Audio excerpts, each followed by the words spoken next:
Bonsoir à tous. Donc là, je souris parce que là, voilà, j'ai fait une bonne pause à Lourdes. Certains reconnaîtront justement derrière la basilique supérieure de Lourdes. Justement, je vais vous montrer derrière un petit peu à quoi ça ressemble. Donc là, derrière, vous avez le sanctuaire. Au niveau de ceci, là, la couronne, c'est la basilique du Rosaire, très belle basilique. De toute façon, je vous montrerai des photos, mais avec plein de mosaïques. Donc la basilique supérieure. On voit une toute petite porte là, c'est la crypte, c'est une toute petite chapelle. Et sinon, plus largement, je ne sais pas si on peut voir bien, mais là, c'est un peu caché par les arbres, mais on a tout le sanctuaire qui va à peu près jusque là-bas, là au bout. Le château de Lourdes. Donc voilà, on a de très belles vues.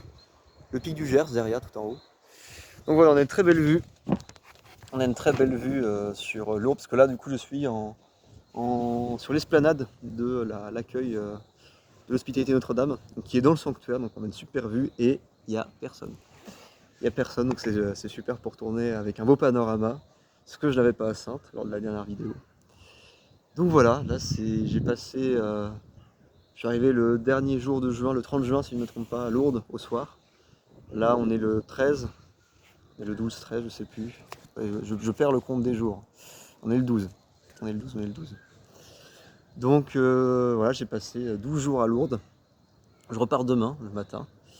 Je pense que je prendrai le temps de passer à la grotte pour avoir la messe, justement. Est-ce qu'on voit la grotte d'ici? Est-ce qu'on voit la grotte d'ici? On la voit à peine, elle est dans le coin là-bas.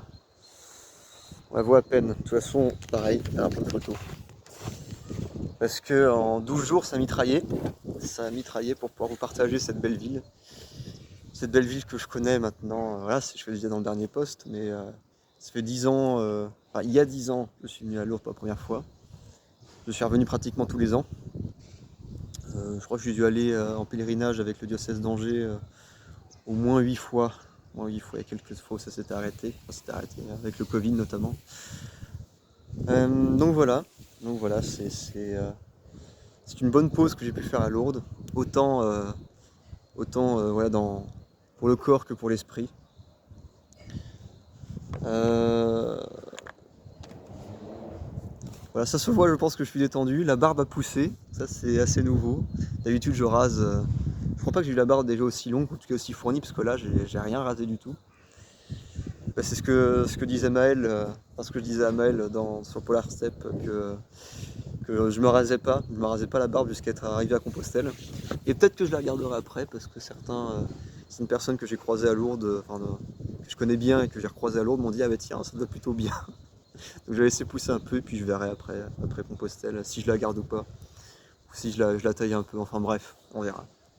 On verra, on verra. Donc ça c'était on va dire pour la parenthèse de Lourdes. Enfin si quand même je vais continuer un petit peu, mais là du coup il y avait environ 300 jeunes qui étaient là du 5 au 11 juillet. 300 jeunes, une centaine d'adultes pour s'en occuper. C'est toute une organisation, toute une logistique. C'était un beau pèlerinage, un très beau pèlerinage. J'étais avec le groupe de Saumur, donc avec des jeunes, une vingtaine, 25 jeunes, 25-26 jeunes qui étaient qui avaient un très bel esprit, une très belle énergie, une très belle fraternité les uns envers les autres, une grande maturité j'ai trouvé, donc c'était très agréable de les accompagner. Une belle équipe d'animation, Sœur Marie-Adrienne qui était responsable du groupe était une grande, une mère pour tout le groupe, donc c'était assez c'était un réel plaisir de les accompagner, mais comme tous les ans d'accompagner ces jeunes, c'était un réel plaisir. Avec Monseigneur Delmas qui était là aussi, avec qui j'ai pu m'entretenir à plusieurs reprises, puis faire quelques blagues aussi, parce que voilà, j'aime bien taquiner notre évêque. Et du coup voilà, ça a pu être une très belle expérience comme chaque année. Et du coup je repars demain pour Oshun, je sais pas comment ça se dit.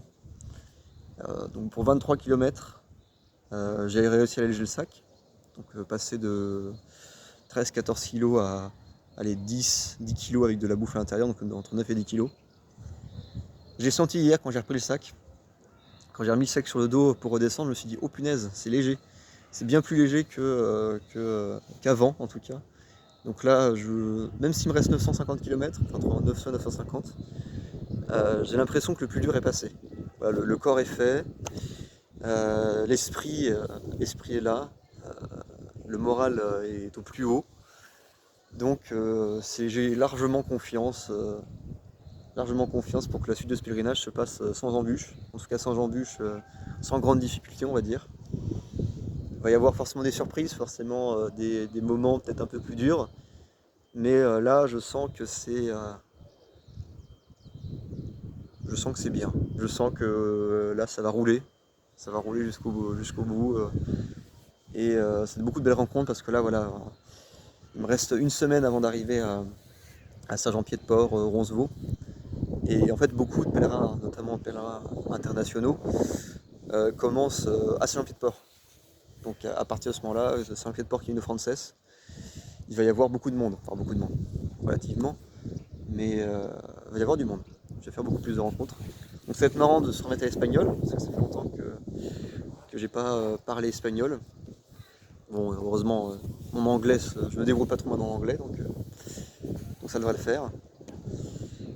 Et donc voilà pour en dire pour la partie qui concerne la marche, très très serein. Peut-être pour une dimension un peu plus spirituelle, j'ai mis dans le Polar Step, mais je m'étais arrêté à Vic en Bigorre avant d'arriver à Lourdes, et j'ai pu faire un témoignage. Enfin, on m'a proposé. En gros, j'étais arrivé pour la messe le dimanche, parce que c'était un dimanche. Et je m'étais arrêté dans l'église, je crois que c'est Saint-Martin, la paroisse Saint-Martin. Il m'est proposé justement de jouer de l'orgue. Parce que je m'étais déjà mis à l'orgue, j'ai déjà pianoté, j'avais envie de jouer un petit peu. Puis il m'a dit, tiens, est-ce que tu veux rester jouer de l'orgue? En fait, de fil en aiguille, voilà, la messe s'est déroulée. Il m'a dit, est-ce que tu veux rester pour manger? Parce qu'il y avait un repas paroissial.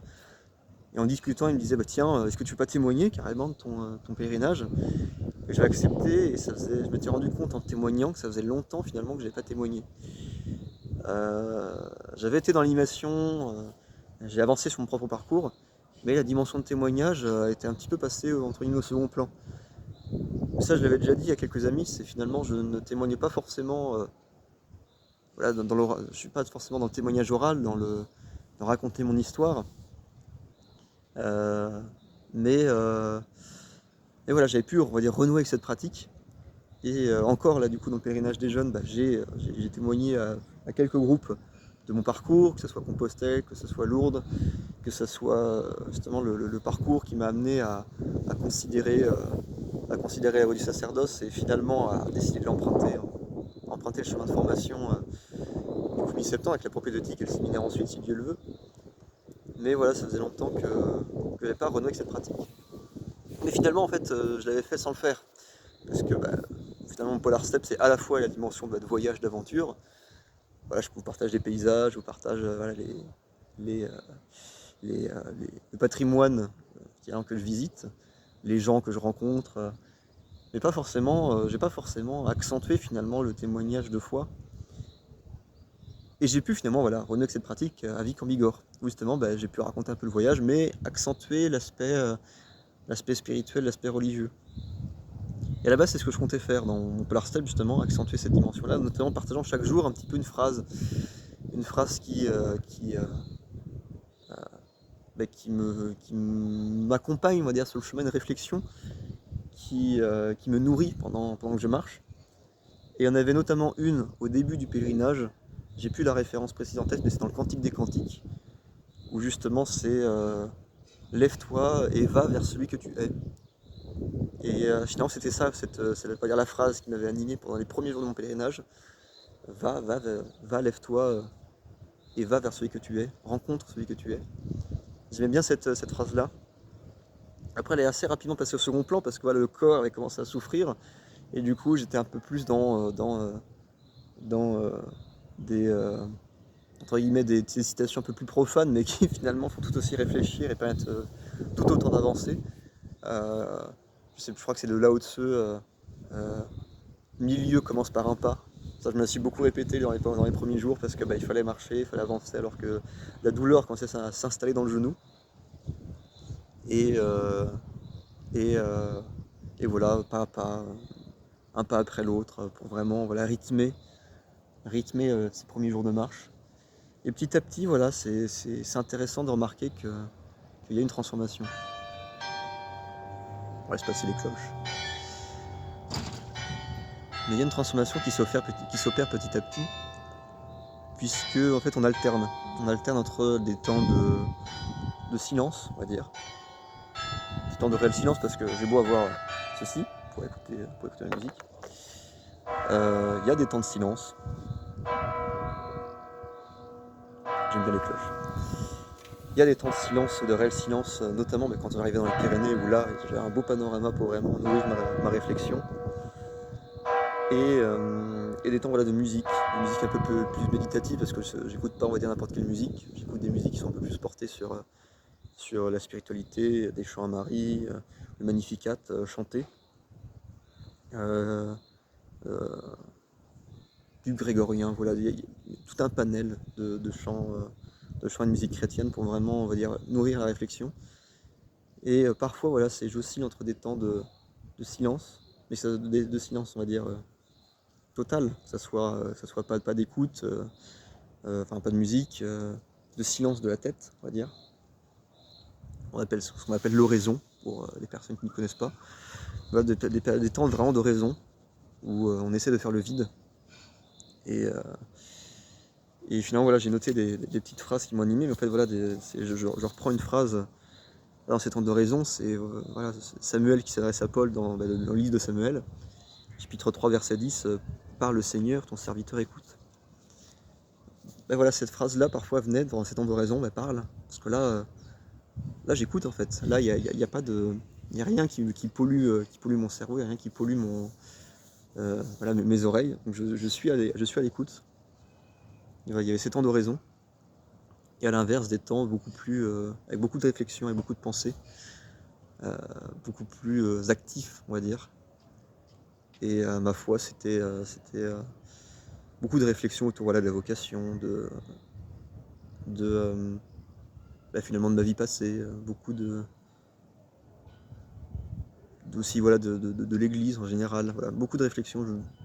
Je partage pas tout parce que sinon là, la vidéo dure déjà 13 minutes, sinon je suis encore dans une demi-heure. Mais voilà, je vous partage quelques phrases, quelques citations qui m'ont beaucoup accompagné en tout cas jusqu'ici. Et peut-être qu'il y en aura d'autres, peut-être que celles-ci, certaines je pense vont rester, vont continuer jusqu'à Compostelle. Peut-être que d'autres vont être remplacées par de nouvelles. Donc on verra, mais je vous les partage. Donc voilà, je vous ai déjà partagé celle de Samuel, que j'ai un peu redécouvert justement à Lourdes. Et qu'est-ce qu'il y a d'autre? Il y a aussi Matthieu 16-15. Voilà, c'est Jésus qui s'adresse à ses apôtres, notamment à Pierre, qui lui dit, qui pose cette question: pour vous, qui suis-je? Et j'aime bien voilà, cette citation parce que je crois que c'est Mathieu Lefrançois justement, le curé Mathieu Lefrançois à Cholet. Si je ne me trompe pas, c'est lui qui nous avait partagé ça pendant une homélie, qui avait dit: mais voilà, n'hésitez pas aussi à retourner la question à Dieu. Voilà, Dieu vous pose la question: pour vous, qui suis-je? Et finalement, on peut lui retourner la question: et pour toi Seigneur, pour toi, qui suis-je? Et j'aime bien cette réaction finalement, parce que c'est très jésuite comme manière de faire, on peut répondre une question par une autre question. Voilà, j'aime bien cette idée-là, avec cette double interrogation. Donc je me suis parfois posé cette question sur le chemin: finalement, voilà, je fais tout ça Seigneur, mais non pas pourquoi je le fais, mais qu'est-ce que ça veut dire pour toi? Moi je le fais pour une raison, et pour toi, comment tu le perçois? Voilà, Marc 16-15 aussi, j'étais assez étonné parce que je connais pas notamment toutes les citations précises, toutes leurs références. Et du coup, en reprenant les références, je me suis rendu compte que voilà, Matthieu 16-15, pour vous, qui suis-je? Et Marc 16-15, c'est aller par toute la terre et prêcher la bonne nouvelle à toute la création. Et ça, notamment quand on se sent habité d'une bonne émotion, quand on sent qu'on est accompagné par le Christ sur le chemin, on a envie voilà, de partager la bonne nouvelle à la création qui s'offre à nous. Parce que voilà, c'est notamment, vous avez pu voir les beaux paysages que j'ai vus, c'est les beaux paysages, les belles personnes que j'ai rencontrées. On a envie d'être dans la joie, dans le partage de ce qui nous anime finalement. Donc j'ai notamment justement redécouvert un chant, je vous partagerai aussi, voilà, c'est ça en fait. Le titre est tiré de cette parole: aller par toute la terre et prêcher l'évangile aux nations. Donc voilà, cette phrase, ça m'a pas mal porté justement à partir du moment où j'ai eu notamment les Pyrénées en vue. Bon, désolé, la vidéo précédente s'arrêtait un peu brusquement. mais c'est qu'en fait, sur le toit de l'hospitalité, il y a de plus en plus de gens qui commencent à venir, à prendre des photos, à, euh, à même se mettre derrière pour prendre des photos et discuter. Donc je trouvais pas ça super intéressant pour la vidéo. Donc j'ai stoppé. J'ai encore des phrases que j'ai pas toutes partagées. Mais c'est pas grave, là je comptais le faire, mais les cloches viennent de se mettre à sonner. Ce qui annonce que la procession mariale va débuter à la basilique souterraine. Donc moi je vais aller voir ça. Et donc je garde les phrases sous la main et je vous les partagerai une autre fois, tout simplement. En attendant, eh bien, au plaisir de vous renvoyer une vidéo, de vous retrouver, de partager avec vous sur Polar Step. Et voilà, moi je poursuis le chemin demain. Et comme on dit sur le chemin de Compostelle, Ultreia. Bon allez, à la prochaine, à plus.